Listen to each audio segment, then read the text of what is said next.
And with all that said, we are going to go live. What is going on, everybody? Welcome back to another exciting episode of the Lorenz Hour. I'm going to angle the camera up just a little bit. So, today we're going to be doing something a little bit different. We are still working on this Sea Bear. So, today we're going to start working on the Sea Bear for BrickBob Films. Wow, Rocco, you really had to do me like that. Shout out to Rocco. Today we are going to be working on the Sea Bear for BrickBob Films, the camping episode. This is still going to count as a day for working on the camping episode. We are on day 8, but I figured why not change it up and start doing a little bit of work with the clay, by popular demand, by the way. So, while we're waiting for people to jump on in, I'm just going to disassemble this puppet right here because I don't need him anymore. Wait for people to start showing up. I did make a community post on BrickBob Films. One second. Angle you back down. Ugh. This is also my first time filming at this desk. So my animation table is on the other side of this desk. So I have a kind of half of my room, 2 corners are dedicated to my work. What's going on, everyone? Everyone make sure to drop a like. Let's crush that algorithm. Show YouTube that we love stop motion live streams. So as you see, we have this little red guy here. I don't need him anymore, so I'm just going to disassemble him really quick so I can repurpose this clay. This is more like cleanup for a previous project. I figure, why not give people a few minutes to jump on in? Then we'll get to work on the Sea Bear.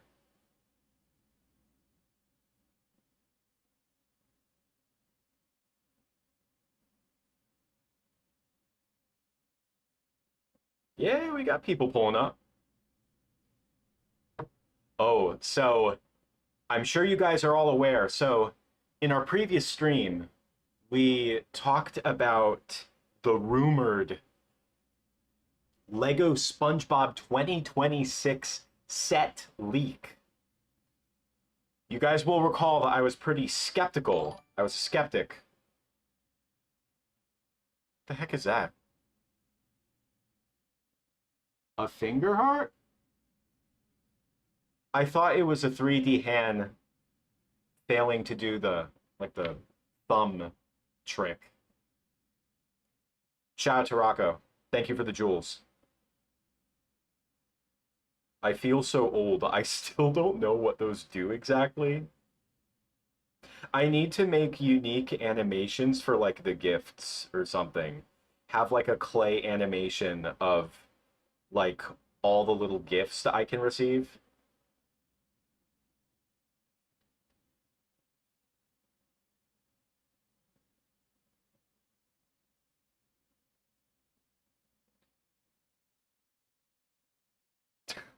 Lego SpongeBob over FNAF 3 movie. Yeah, so turns out the leaks were true. They were confirmed by Lego. They had the announcement. And I don't know, maybe later in the stream we can like revisit like the announcement that Lego made. But yeah, so anyway, it's just like I don't know. I think it's cool. We're getting some more Lego SpongeBob. It's a little return, little throwback. And I'm just kind of like, yeah, okay. You know, I'm trying to think of the last time I went out of my way to buy a brand new Lego set. I think the last time was when Jurassic World came out, the first one from 2015.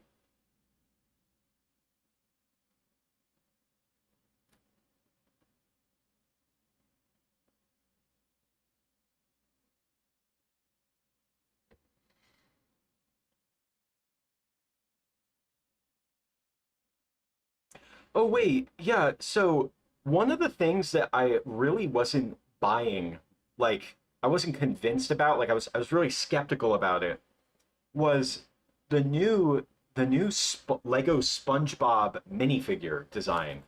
Like he doesn't look like a Lego character. If you ask me, the original's the best.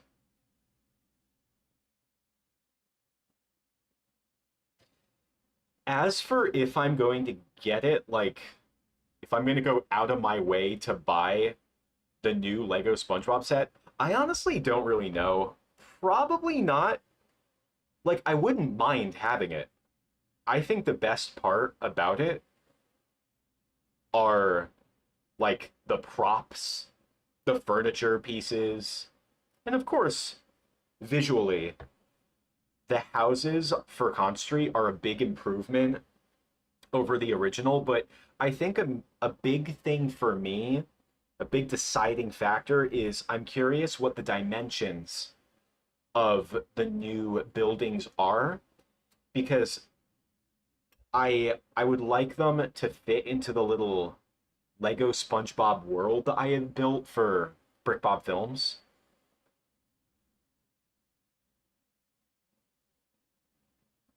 Yeah, we're gonna make the sea bear and the sea rhinoceros. So I have this little sheet of glass, like work mat to work on because I'm gonna try designing a puppet for the sea bear to be animated on glass. Same method that I used for Mr. Magic.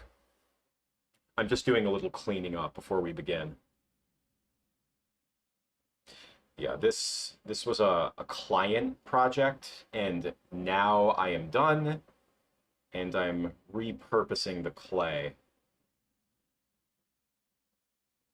I don't want this to sit in my closet for like a year.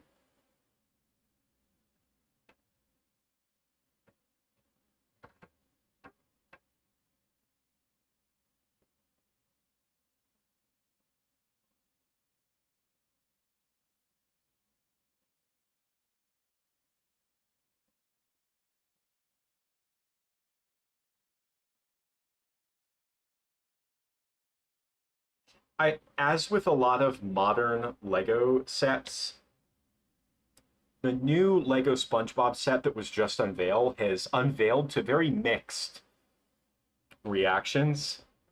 I personally don't feel like one strongly one way or the other about it. I'm just kind of like, okay, it's got qualities about it that I like and that are objectively an improvement. And then there are other things about it where I'm like, oh yeah, I could kind of leave that. Like, because you guys have to understand that my main interest in the new Lego SpongeBob set is purely can I use this for my videos or not?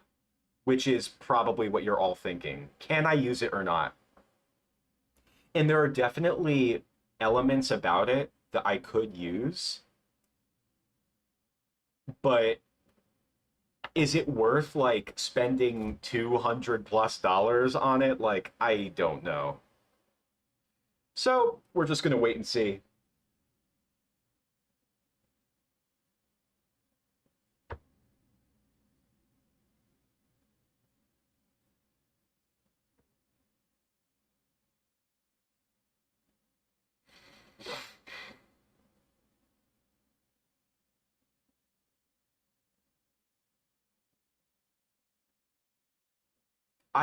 I think that a new Lego Krusty Krab would go really hard. So I do have to say that when it comes to like Lego SpongeBob sets, say what you want about the originals. People say that they're ugly or that they, you know, that they were kind of bare bones in a few areas. Like there weren't enough of them. There definitely weren't enough Lego SpongeBob sets in the original run. But you do have to admit that the play value for the original sets was through the roof. Like those sets were just meant to be played with. Like they came with like what do you call it? Like the wind up boatmobile vehicles. The Mrs. Puff's boating school set was like pretty much a big play set where you were supposed to drive, like make SpongeBob drive through a wall and stuff, go over ramps and obstacles.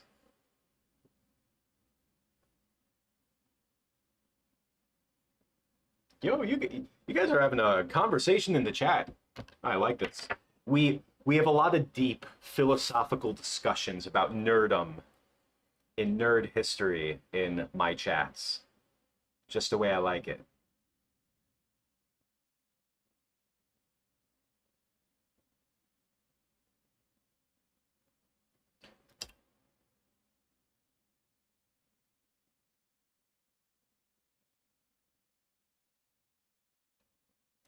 Oh, a Lego Sandy's tree dome would be pretty sick.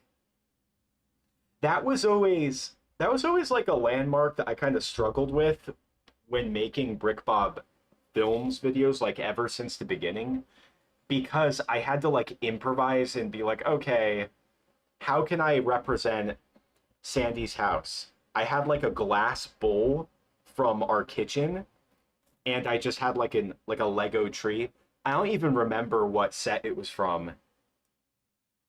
It might have been from a Monster Hunters set,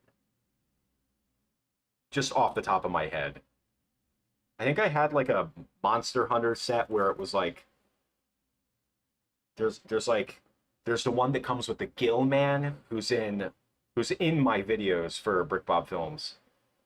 I wonder if it was that one. Too long ago to remember.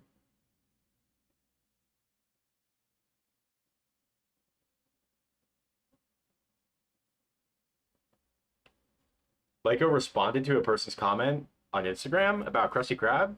They said that? Oh, it it probably was the werewolf set, honestly, because I got that too when I was a kid. Monster Hunters.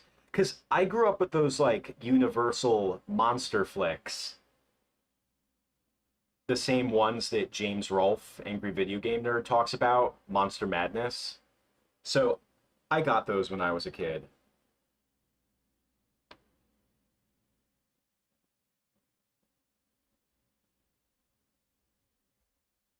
We're working on the Sea Bear today. I'm just doing a little bit of cleanup before we begin.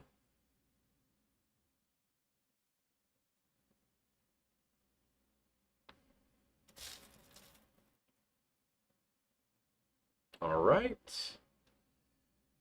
That red is put away.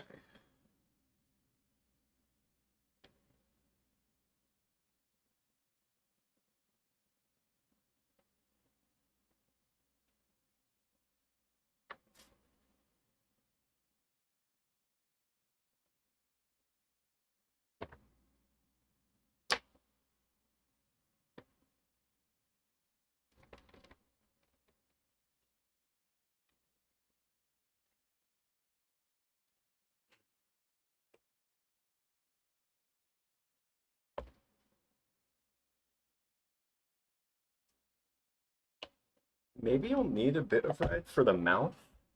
Wondering.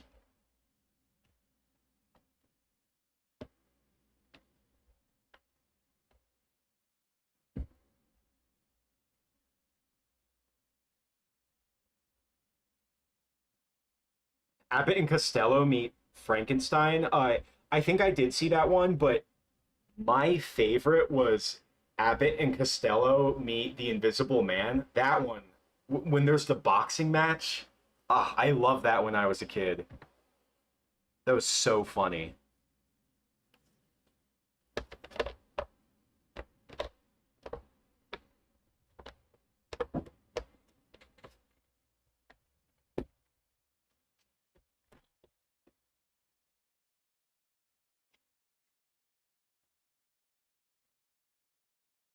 I don't think I'm gonna need the red.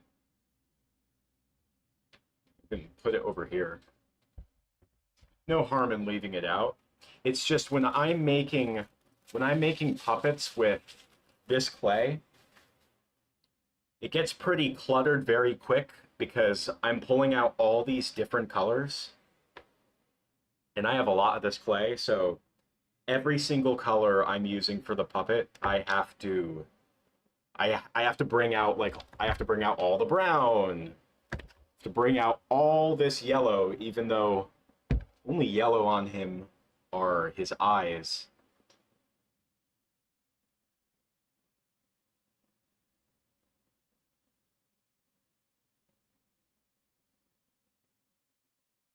Lego Mermalair.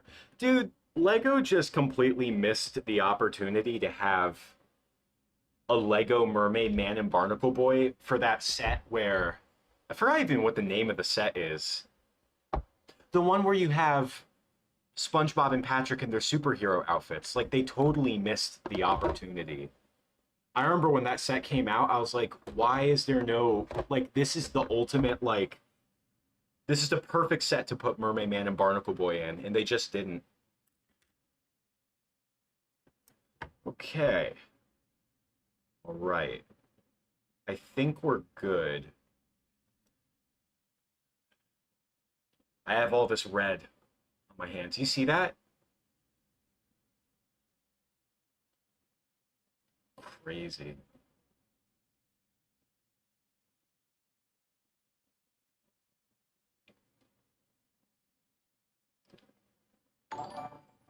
Yo, Hexatoons, thank you for the 5.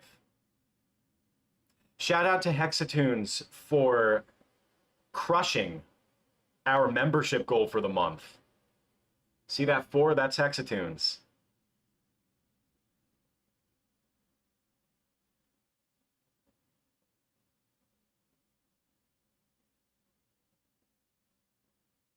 Heroic Heroes of the Deep, that was it. Gosh, I hope making videos like this does not attract sea bears. I Fortunately, tonight we are going to harness the power of the sea bear. The sea bear's mighty presence is going to be in my own hands. Hopefully I can contain him. So, I gotta tell you the truth, guys. I don't even know if I'm going to like how the sea bear will look on a two-dimensional plane. I really don't know if I'm going to like how it looks. And of course, it's going to have to be composited into the episode, which will, which I worry will take some of the gravity away from the sea bear. But at this point, there's only one way to find out. We just have to make it. Trust me, if I like really don't like how the sea bear is coming out on the glass, I'll just make it in 3D. But either way, what we're gonna have is a 2D, like a what do you call it? A relief, like 2.5D, 2.5D sea bear puppet animated on glass over a green screen and then composited into the footage.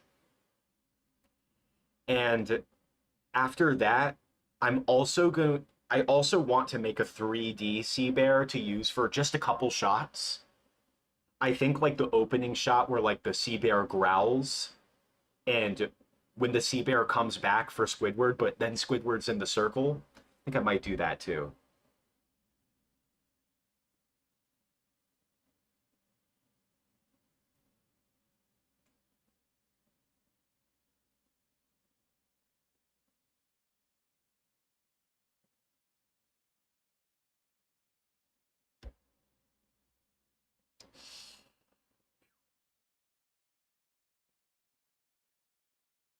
I because I have all this red on my hands, I'm probably gonna have to get up to use the sink. I'm trying to see.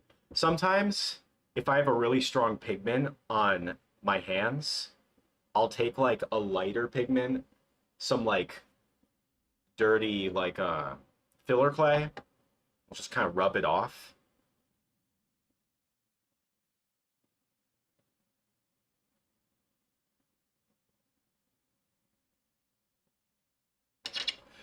Oh yeah, at the end of the trailer for the Sea Bear set. Oh geez, not the Sea Bear. I'm all mixed up. At the end of the trailer for the new Lego SpongeBob set, there's like a line that says like adults also invited. I thought that was really weird. I'm like, huh?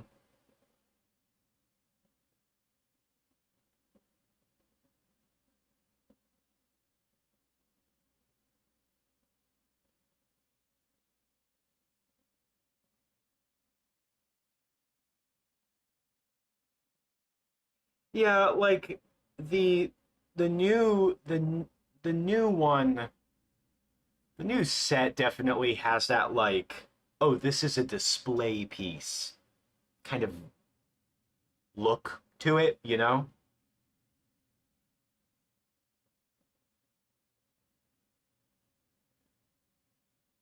Oh my gosh.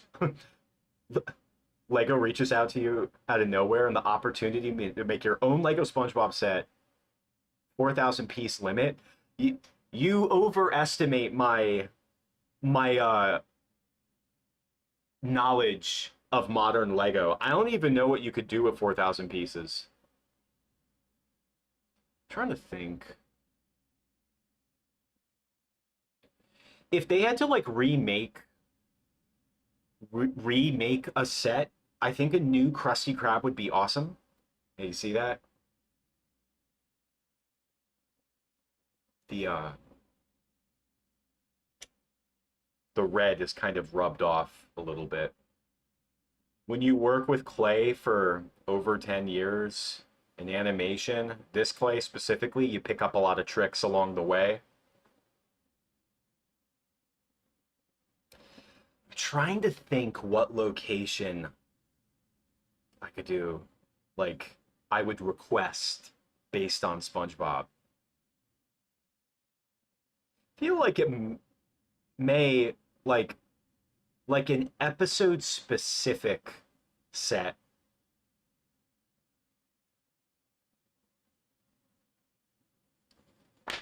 You guys might have to help me out on this one.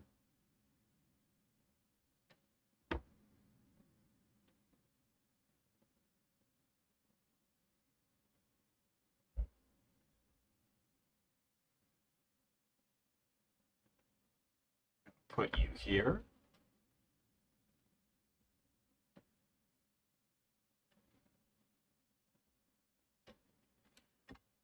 Let's have a look. I'm trying to remember how big Mr. Magic was. Shout out to 20 viewers. Thank you guys all for joining. We're just getting started here. Everyone drop a like. I have reference material for the Sea Bear on my computer. That's what I'm looking at.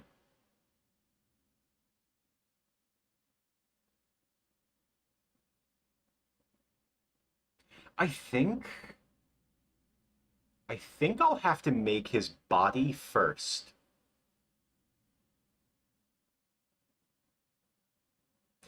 Yeah, Hexatoons. It's like the tree dome is like the other main landmark that I know for a fact that like Lego didn't do, you know? I think a tree dome set would be really good. I don't know how that they would do it with like the Lego pieces. They would figure it out though.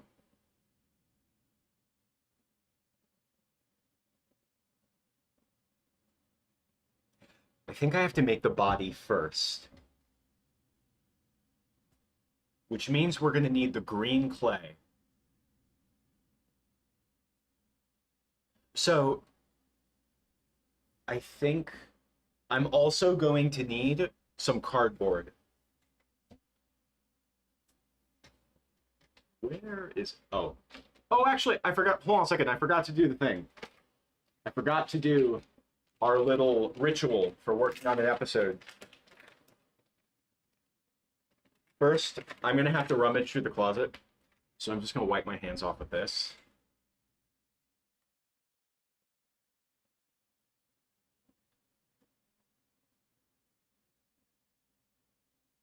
Yeah, the clapperboard. I'm going to use it now. That's what I forgot to do. Our ritual. I almost forgot.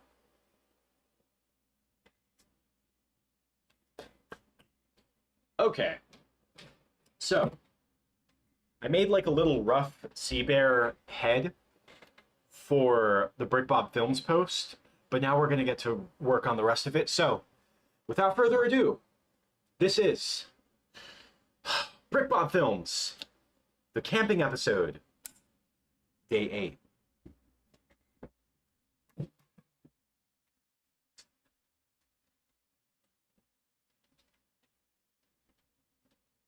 So here's our brain. And I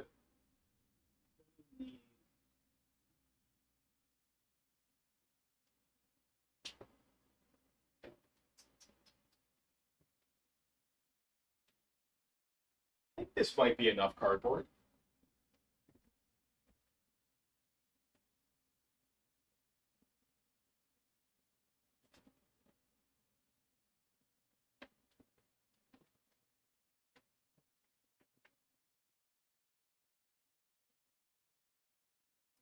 Let's see.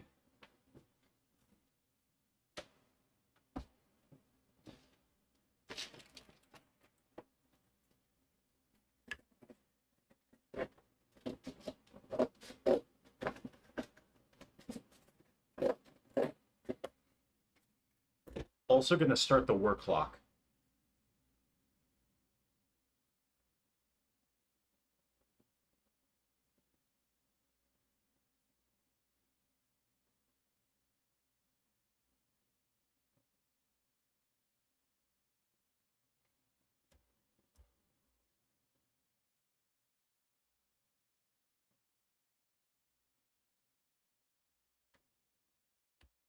Clay.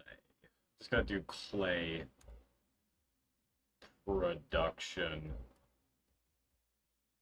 Yeah, the working on the clay puppets, I like to kind of count separately.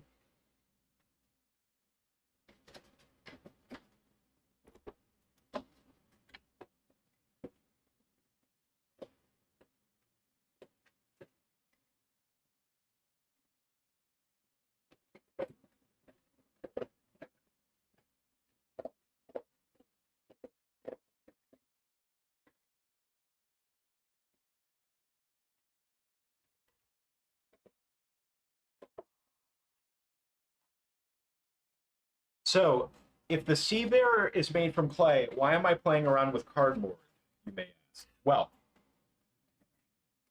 so the reason for that is the clay. This clay is very sticky and it bonds to the glass like pretty good. Right now it's not like stuck on, but like it can stick pretty good. But what the cardboard does is, so I did this with Mr. Magic. Mr. Magic's head had to move around a lot, move up and down, side to side, tilt. And having his floating head, having the clay on cardboard, the cardboard underneath allowed me to move Mr. Magic's head with just a bit more freedom.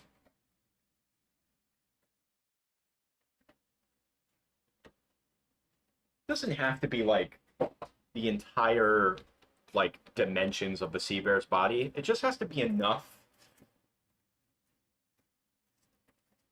that I can put the sea bear on top of.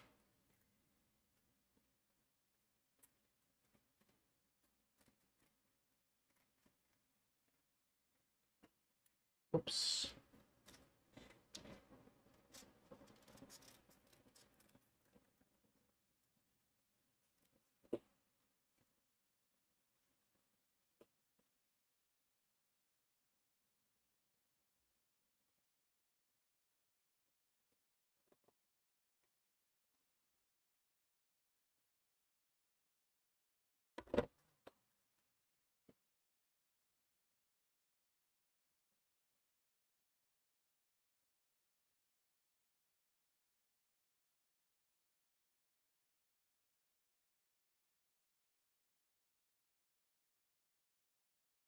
So you guys see the vision? Like, let's say the sea bear's head is here.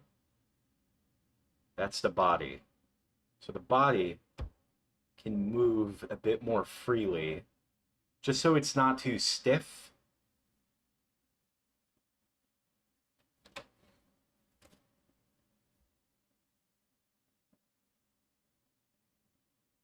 Then the head is going to be its own separate entity.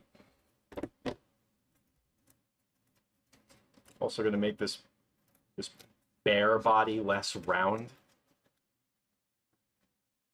He's not about to hibernate.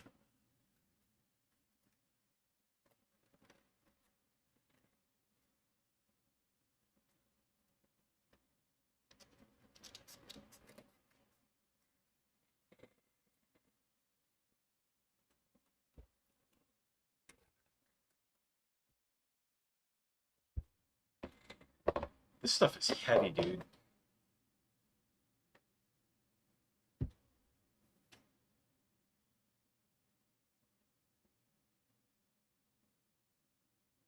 The sea bear is like such an interesting... He's got such an interesting body. There's like a bunch of different shades of green. Very interesting looking animal. Just pull out the thing.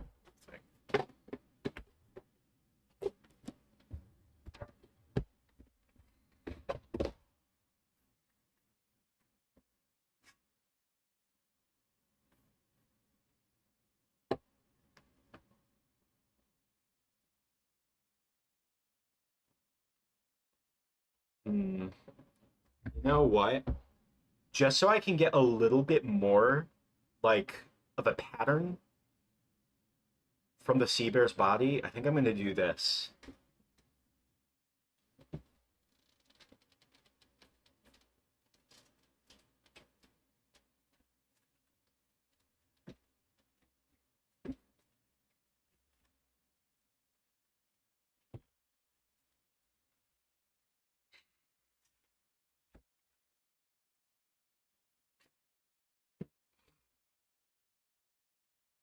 All right, so this is filler clay.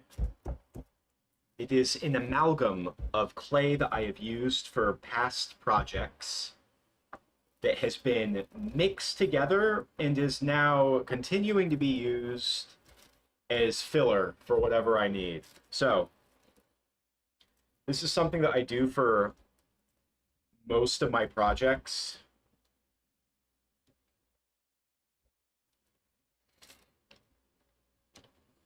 So I'll take this mishmash of color.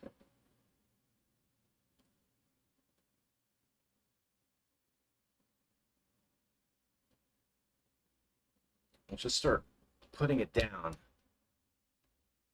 on the puppet.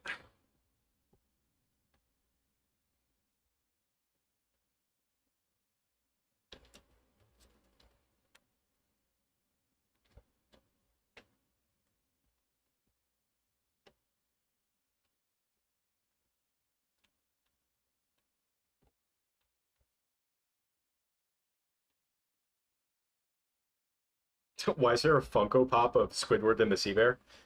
Because there's just got to be a Funko Pop of everything. I've seen that too while I was looking up the Sea Bear like reference images.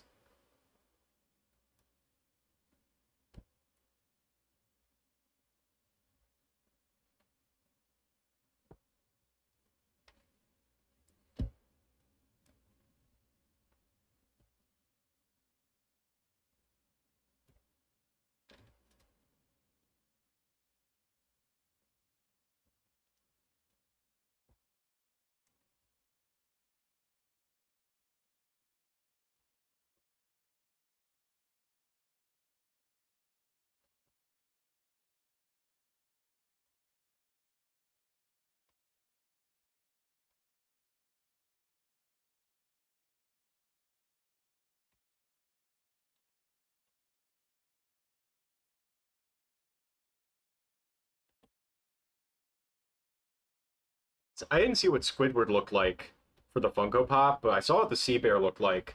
But once again, like, the Funko Pops that tend to look the best Those are the ones that like have to break the template, the Funko Pop template. You know what I mean?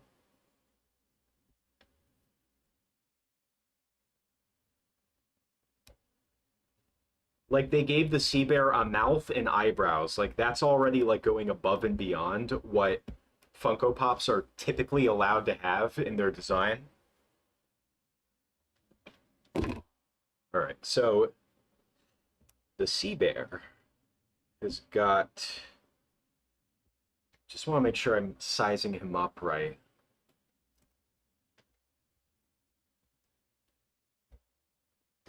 Favorite Aardman DreamWorks film? Oh, okay. Specifically, the Aardman DreamWorks trilogy.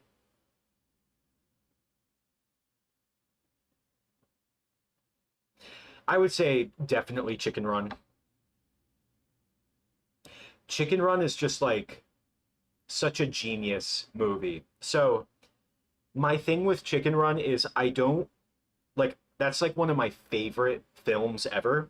And not because I think the story is like amazing, like, it's kind of got that tedious liar reveal story, but other than that, incredibly well-made movie.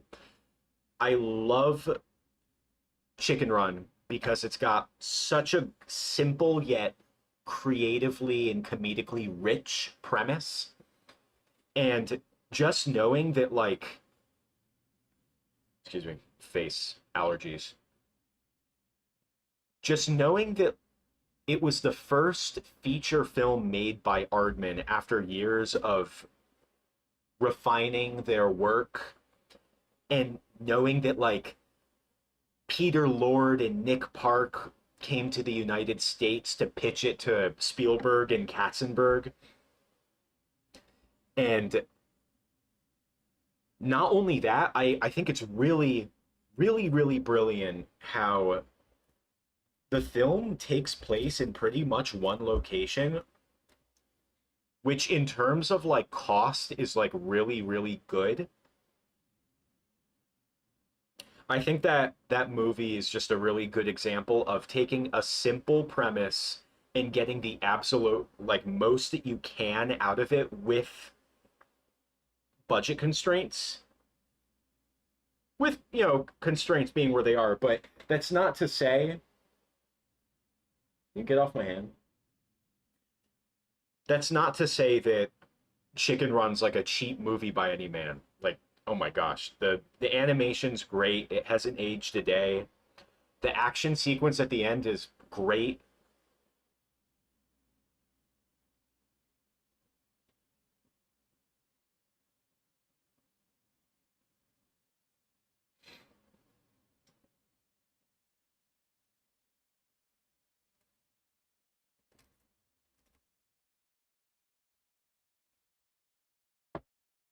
Yeah, I remember when the sequel came out. I remember hearing when like the sequel was in production. I like couldn't believe it. Sequel's fine. I like barely remember it. I've seen it multiple times, but I like don't really remember it. It has like the really like generic sequel story that like a lot of straight to video Disney sequel stuff had. Like, oh, the kid of the main characters from the last movie are, now they're doing a thing and they have to get in trouble, so the main characters have to do a thing again. Like, I'm pretty I'm just I'm good with the first one. I never was like begging for a sequel. The first Chicken Run just wraps up so neatly and it's just so perfect. Yo, Rocco, thank you for the gift. Shout out to Rocco. Yeah, that's the other thing. Like the first Chicken Run just wraps up so perfectly that you don't you, you really have to go out of your way to create a natural sequel.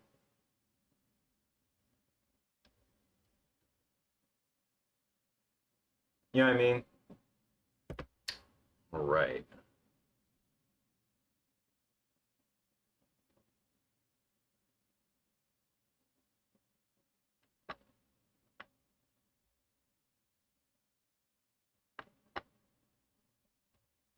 Wondering if he should be bigger.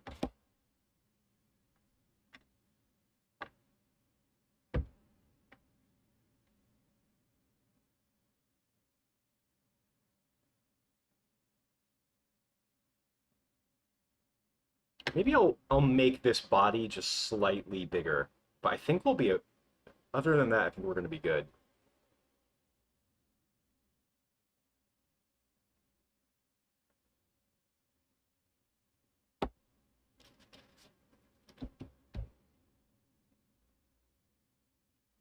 Flushed Away is great. I personally don't mind that it's CG. I would of course prefer for it to be stop motion, but I don't mind that it's CG.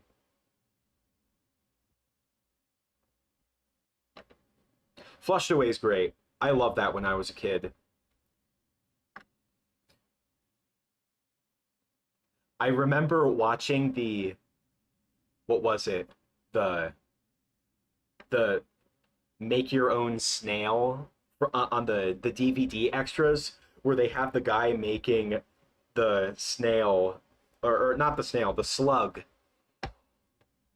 in clay.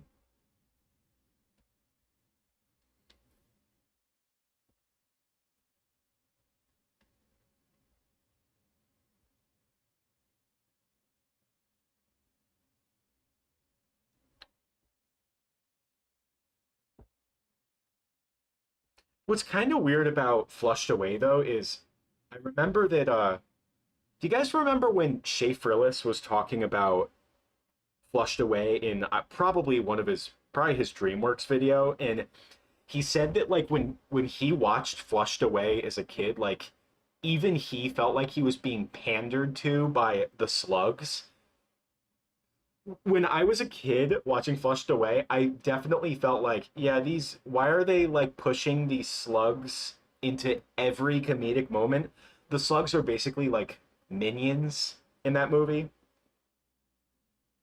Personally, I don't even though I felt like I was being pandered to, I don't mind the slugs that much. But I do think it's kind of weird that like the slugs were supposed to be like this marketing like it really feels like they were supposed to be this strong marketing prodigy or something like that. And I'm like, why slugs? This isn't the 90s. You know, in the 90s, gross stuff was like a thing. It was before my time. But, you know, I grew up with like coming out of the 90s.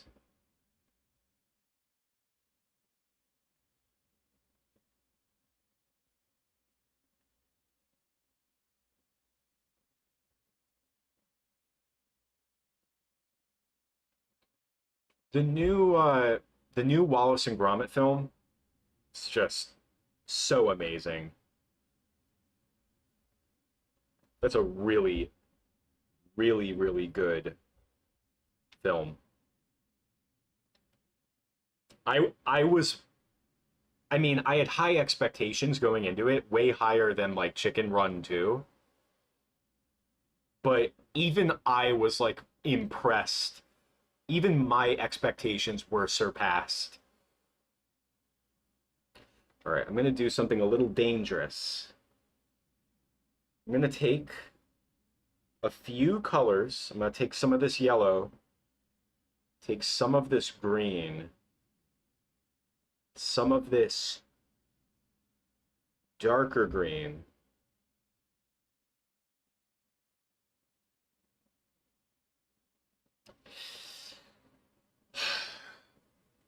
and I don't think I want to take black, but I want to take a few, just a combination of colors and kind of mash them around, blend them.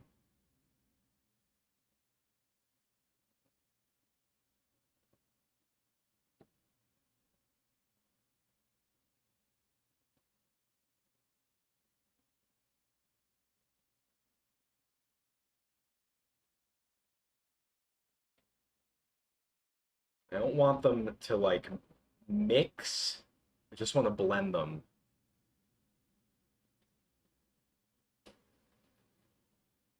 I had this clay as a kid called Model Magic. That stuff blended like really well. This is not really meant for blending.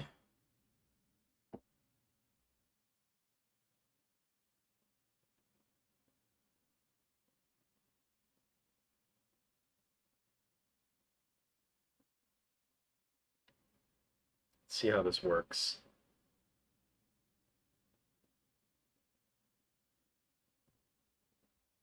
I have a friend who, like, he'll joke about me doing like clay animations sometimes. So like when he describes like what I do to work, like the what I do for work, he'll just say cheese, Gromit. Like if I'm doing a stream or if I'm like working on a project, he'll be like, "Oh, you're gonna go do your cheese, Gromit."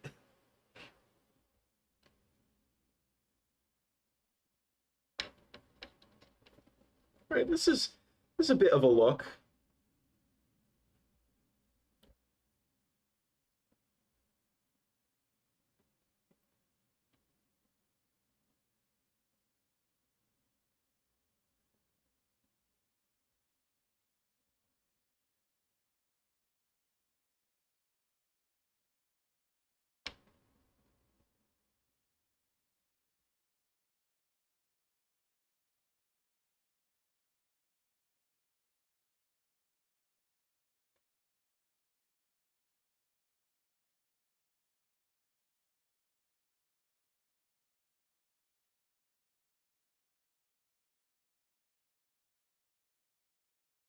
Getting a little bit of variety.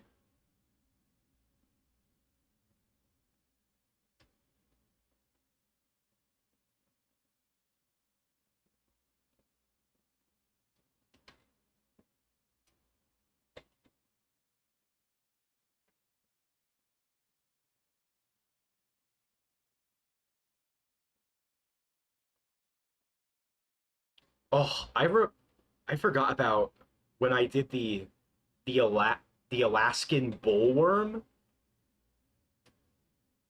trying to think when I made that episode, Sandy, SpongeBob, and the Worm. It must have been like 2015. Uh, I don't know. Like that would be a fun episode to make again purely because of the worm. I just don't find the rest of the episode that entertaining. I wouldn't rule it out.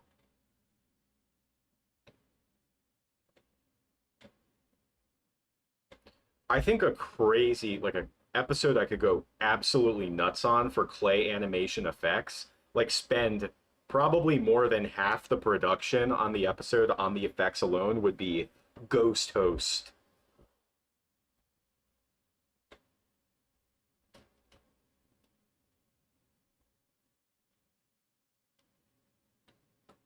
What if I did Ghost Host? What do you guys would you guys be too scared to watch it?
Trying to get that white belly for the sea bear on the bottom.